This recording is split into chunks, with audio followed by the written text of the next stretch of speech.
Bonjour tout le monde, alors dans cette vidéo je vais parler du piège des arabo-musulmans super sympas ou alors des extra-européens super sympas.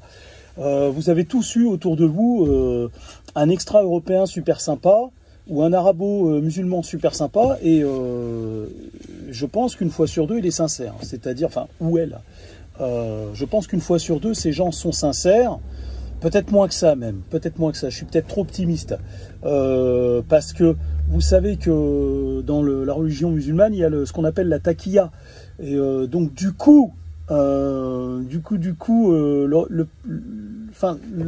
propre piège se referme sur eux, enfin leur propre piège, on va dire le piège de leur livre sacré, un des fondements de leur livre sacré, se transforme en piège parce que quand les koufars sont informés de ça, quand ils le savent, eh bien, on sait que la taqiyya, ça fait partie ça fait partie en fait du game plan, quoi, en fait, quand tu adhères à cette religion, tu peux, c'est comme une grande boîte de chocolat, tu sais pas sur qui tu vas tomber, quoi, finalement, mais enfin. Si tu fais la relation, la correspondance entre le fait qu'ils suivent les voies de l'islam et que dans le livre sacré de l'islam, il y a marqué que les adeptes de l'islam doivent pratiquer ou ont le droit de pratiquer la taqiyya, c'est-à-dire se maquiller un petit peu, se travestir en cosmopolitain super sympa, alors qu'en réalité, c'est simplement des gens qui n'ont qu'un souhait, c'est de phagocyter ton monde, quoi, de le reterraformer, on va dire, d'un point de vue génétique et d'un point de vue culturel et religieux, bien évidemment, par la religion. Et donc le piège de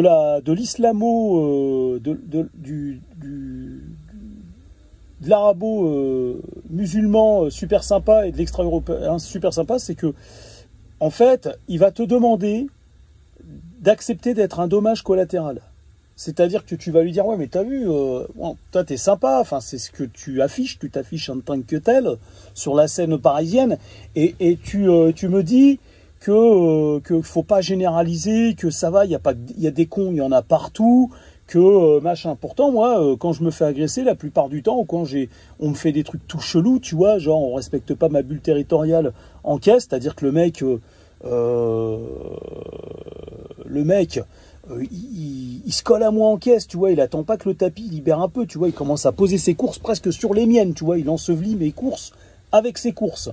C'est tout chelou comme comportement, on est d'accord ou pas, pour utiliser des mots qu'ils connaissent, mais c'est bizarre comme comportement. Ou alors le mec il te colle au cul dans les embouteillages ou même ailleurs, c'est-à-dire qu'il y a personne, il te colle au cul, c'est 70, il veut t'obliger à rouler à 90 alors qu'il y a un radar, comme ça tu te fais flasher à sa place. Et puis quand t'es pas content, il descend, il sort un truc derrière son dos, tu vois. Et quand tu racontes ces histoires-là et que tu expliques à cet arabo-musulman que ça t'arrive jusqu'à 2 fois par semaine, et au minimum une fois tous les 15 jours, ce qui est énorme, hein, une fois tous les 15 jours, tu te fais embrouiller comme ça, c'est pas possible. Mais en vérité, c'est bien plus que ça. Que de poisson, enfin un civisme, quand c'est pas directement des agressions. Et cette personne va te dire, ou alors tu vas voir par exemple un extra-européen qui va te dire, il va te chanter sa messe, il va te dire ouais, mais ils sont pas tous comme ça, des cons, il y en a partout et tout, et tu vas lui dire mais c'est bizarre, je sais qu'il y a aussi des cons en France, il y a des cons chez les blancs de souche aussi, mais si tu veux la fréquence elle est beaucoup plus espacée, quoi.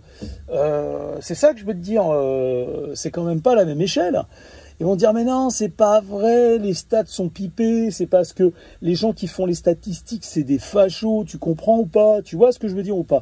Et donc ça c'est le piège, parce que toi tu vas connaître, et ça j'avais déjà fait une vidéo là-dessus, mais j'essaye de synthétiser un petit peu l'arabo-musulman qui est super sympa et que des fois, à n'en pas douter, il l'est vraiment, comme j'en vois des fois ils mettent des commentaires, mais on ne sait pas finalement quel est le but, enfin on ne sait pas qu'est-ce qui se cache derrière ce commentaire, est-ce que c'est fait pour atténuer un phénomène dont il a tout à fait conscience et qu'il essaye un petit peu de minimiser, ou est-ce que lui, d'une façon candide, il y croit réellement en fait.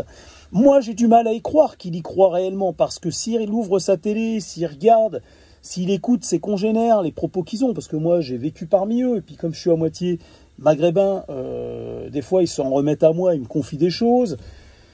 Même encore aujourd'hui, bah oui, c'est ça le truc, c'est que je suis un infiltré, ne m'en voulez pas de l'être, hein, c'est de bonne guerre, hein, vous savez, c'est de bonne guerre. Non, parce que quand t'es, en fait, ça aussi, c'est un vice, quand t'es à moitié français, moitié maghrébin, ces gens-là attendent que tu sois pas, que tu renies le côté français, et que tu sois complètement maghrébin, en fait. Tu sois leur solde, en fait. Mais eux, dans leur tête, ils vont dire que toi, t'es quand même moitié français, mais ils vont pas te le dire, tu vois. Ils vont te dire, toi, t'es impropre. Vous savez, pendant quand les Balkans étaient sous invasion turque, les Turcs ne voulaient pas, qui étaient des musulmans, ne voulaient pas enrôler des chrétiens dans leur armée parce que l'islam les jugeait impropres. C'était il y a 200 ans, il y a encore même 150 ans, mais je veux dire, enfin, l'islam, comme a dit Cassius Lady, d'ailleurs je vous incite, je vous conseille de soutenir Cassius Lady, qui fait un travail exceptionnel, et comme elle le dit, l'islam est valable en tout temps, en tout endroit, quoi. Donc ce qui était valable dans l'islam il y a 150 ans ou il y a 200 ans, ça l'est toujours aujourd'hui, quoi. Donc je vois pas pourquoi on baisserait la garde et on cesserait de se méfier, quoi. Parce que nous font bien comprendre que ils n'ont pas l'intention de renier les textes et puis de même de les atténuer, quoi, ou d'atténuer leur façon de pratiquer. Ça, c'est des conneries quand ils vous disent que... Il y en a un, il va vous dire oui, puis en vérité, il y en a 10 derrière qui vous font comprendre que ce sera non, quoi. Donc, bon. Et donc, dans cette vidéo, j'aimerais que vous méditiez, vous, Français de souche ou Européens de souche, ou même si vous êtes un métis comme moi, ou alors même si vous êtes un Maghrébin, vous êtes issu de ce monde, et que vous en reniez une partie, parce que vous voyez bien qu'à un moment donné, il faut que ça évolue, quoi. On ne peut plus rester à l'âge de Cro-Magnon, quoi. Enfin, quoi qu'il y avait du truc bien à l'âge de Cro-Magnon, je dis pas, hein. Il n'y avait pas de produits chimiques, enfin bref, il y avait quand même des trucs super sympas. Non, je regarde mes collègues. Et donc, et puis il y a un frelon qui essaye de rentrer dans le camion, dis donc. Il m'a repéré, lui.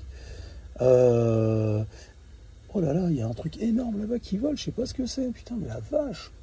Aïe aïe aïe, qu'est-ce que c'est que ce truc? Ça doit être une lucane, à mon avis, c'est une lucane, un scarabée.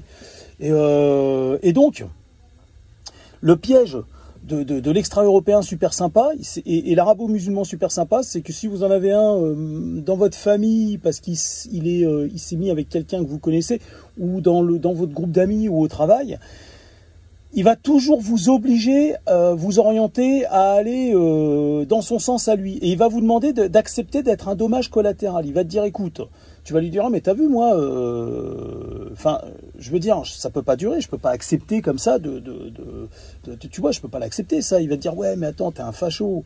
T'es un facho, quoi. Ah bon, bah, en fait, je suis quoi alors? Donc, en fait, qu'est-ce que je fais? J'accepte mon funeste destin et j'ai une rondelle comme ça, et puis je boite. Je marche en boitant tout le restant de mes jours, ou alors je l'accepte pas et puis je suis un facho, un raciste. Ah bah excuse-moi, alors je préfère être un facho et un raciste. Tiens, et c'est toi qui auras la rondelle comme ça. Toi, tu vas être un dommage collatéral, parce qu'apparemment ça te dérange pas que les gens soient des dommages collatéraux, donc toi tu vas en être un, hein, et moi tu me laisses tranquille, je préfère être un facho et un raciste, et marcher droit, tu vois, dignement. Parce que... Et c'est ça, je vous invite à méditer là-dessus et à vacciner autour de vous les autres Français de souche et les Européens de souche, ou tous ceux qui ne se reconnaissent pas du tout dans l'islam, même s'ils sont maghrébins. Je vous incite à diffuser cette parole, quoi. Bon, je ne suis pas un prophète, hein, mais je dis ça pour rigoler, mais je vous incite à diffuser tout ça. Hein? Voilà, ça suffit, comment on appelle ça, ce chantage, ce compromis, et tous ce piège, hein, j'insiste là-dessus, je termine là-dessus, de l'arabo-musulman ou de l'extra-européen super sympa qui te demande d'accepter ton funeste destin et d'accepter d'être un dommage collatéral civilisationnel. Voilà, c'est comme deux galaxies qui se rencontrent, tu vois, et ils vont te dire, ouais, mais tu vois, c'est normal, il faut vraiment que tu acceptes et que tu sois sympa et que tu acceptes le fait qu'il y a quand même... il y en a quand même 1 sur 10 qui est valable et qui est super sympa.